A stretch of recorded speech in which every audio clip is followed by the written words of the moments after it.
வங்கக்கடலில் குறைந்த காற்றழுத்த தாழ்வு பகுதி உருவாகியுள்ளதாக இந்திய வானிலை ஆய்வு மையம் தெரிவித்துள்ளது.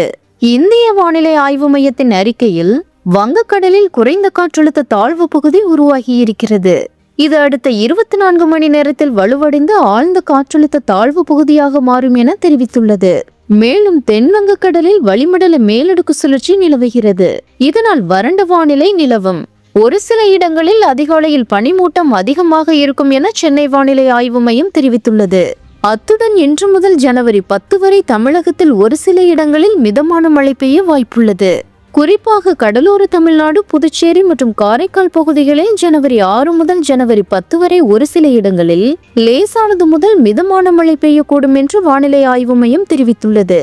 ஜனவரி 7 வரை தமிழ்நாடு, புதுச்சேரி மற்றும் காரைக்கால் பகுதிகளில் சில இடங்களில் குறைந்தபட்ச வெப்பநிலை 2 முதல் 3 டிகிரி செல்சியஸ் வரை படிப்படியாக குறையக்கூடும் என்று வானிலை ஆய்வு மையம் தெரிவித்துள்ளது.